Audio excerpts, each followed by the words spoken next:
Bismillahirrahmanirrahim.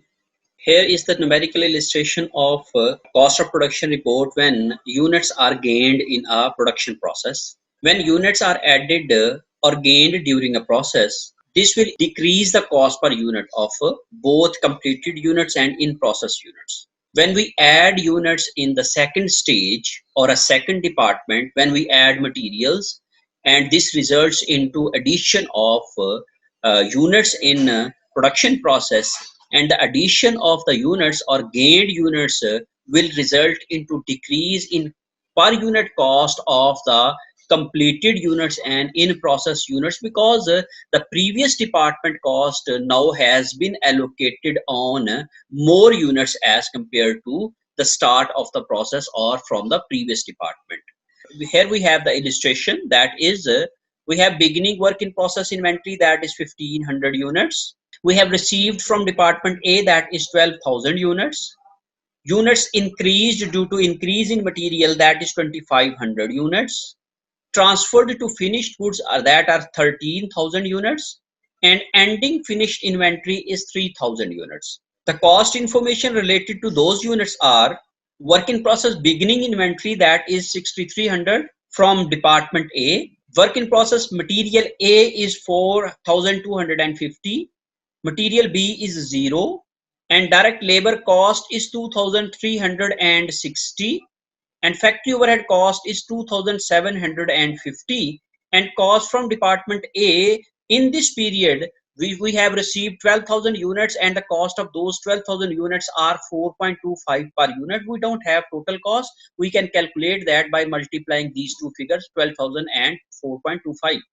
And the cost added by the department B in the month of February, those are material A was added 13,370, material B was added 4,500, and direct labor cost was added 37,580, and factory overhead costs were added 46,975. So this is the information which has been provided to us by in the numerical question. Now look at the solution. First of all, we will prepare quantity schedule and equivalent units calculations. For the calculation of or preparation of quantity schedule, we will use the format as usual, which we have already discussed on that. And why we use this format, I have already explained to you all people. You can consult all these videos on the discussion of the format of production report. So here is a beginning work in process inventory, that is 1500 units, and the units received from department A is 12,000. This information is given to us. Units gained in this process during this period are 2500. When we had added the material A in this process, we gained units that are 2500. So now the units, total units which we have to accumulate or which we have to account for is 16,000 units. What happened to these 16,000 units? The second part of the quantity schedule explains this. We had completed 13,000 units and transferred out. Those are completed units, and we have work in process ending inventory, that is 3,000 units. Now we will compute equivalent units.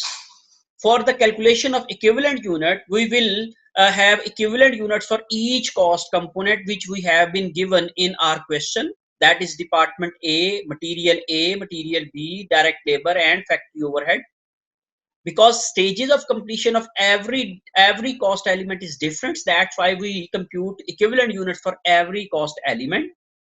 And I have added department A in this problem because the adjustment of the cost in due to addition of those units or due to gain of those units will automatically be made in this situation when we made equivalent unit table like so. So department A cost was distributed among 12,000 units when they were received. Now this cost would be distributed among 14,500 units which we had added in this period, or the units has been gained. So 13,000 for the equivalent unit of completed units, we will repeat 13,000 in every column, because they are 100% complete with respect to all cost elements, because every cost element has been charged or consumed by the completed units. That's why they were completed. So 13,000 will be repeated or written in every column of equivalent unit calculation. Now what about the ending work in process inventory? So ending work in process inventory in the situation of gained units is the same like quantity schedule and equivalent unit calculation are same like that as we have done before. So there is no difference of the calculation, just we have to calculate equivalent units as we have calculated in our previous examples or previous illustrations. So 3,000 units were in process, they were completed from department A, then they were transferred to department B. That's why 3,000 units are 100% complete. So 3,000 multiplied by 100%, that is 3,000. Material A was added at start of the period, that's why this is 100% complete. So 3,000 multiplied by 100%, that is 3,000 units. Because material A was added at the start, it was added on completed as well as incomplete units, because all type of units have consumed this material. But material B will be added at the end of the process when inspection would be made. So on these 3,000 units, no material B has been added yet. That's why this is 0%. So 3,000 multiplied by 0%, that is 0. Direct labor and factory overhead is 50% completed, one half completed. That's why they are half or 50%. So 3,000 multiplied by 50%, that is 1,500, and this is also 1,500. In this way, we can have a total of equivalent units. In department A, those are 16,000 units.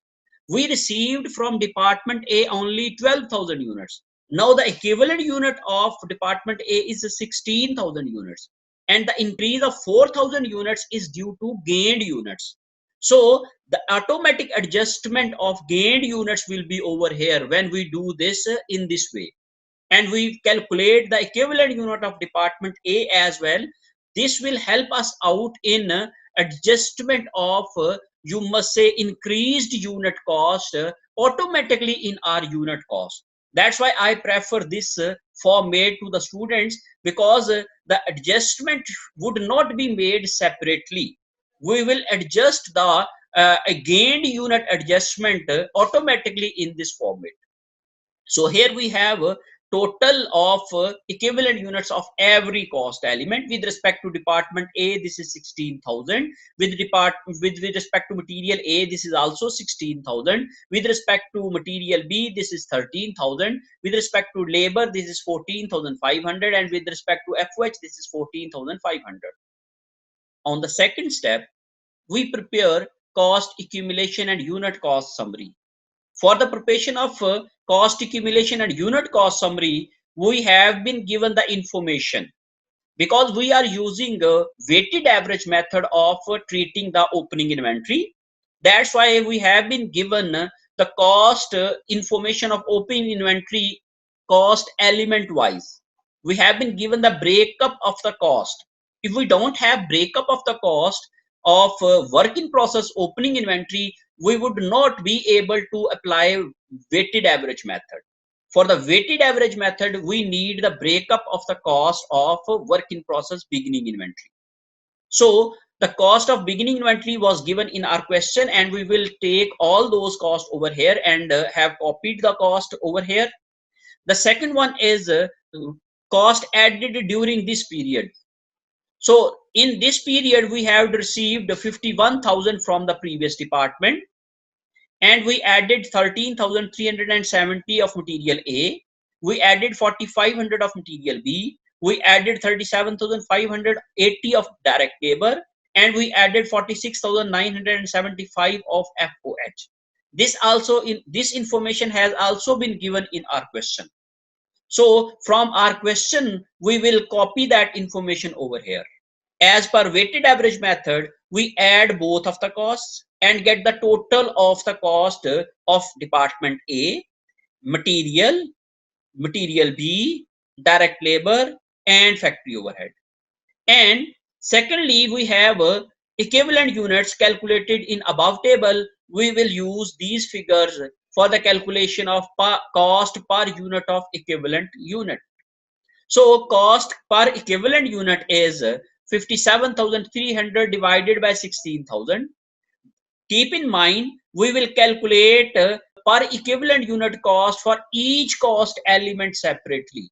We will not calculate it in a whole as a sum of all those units and sum of all those costs. That would be a wrong approach, and that is that would be you must say error.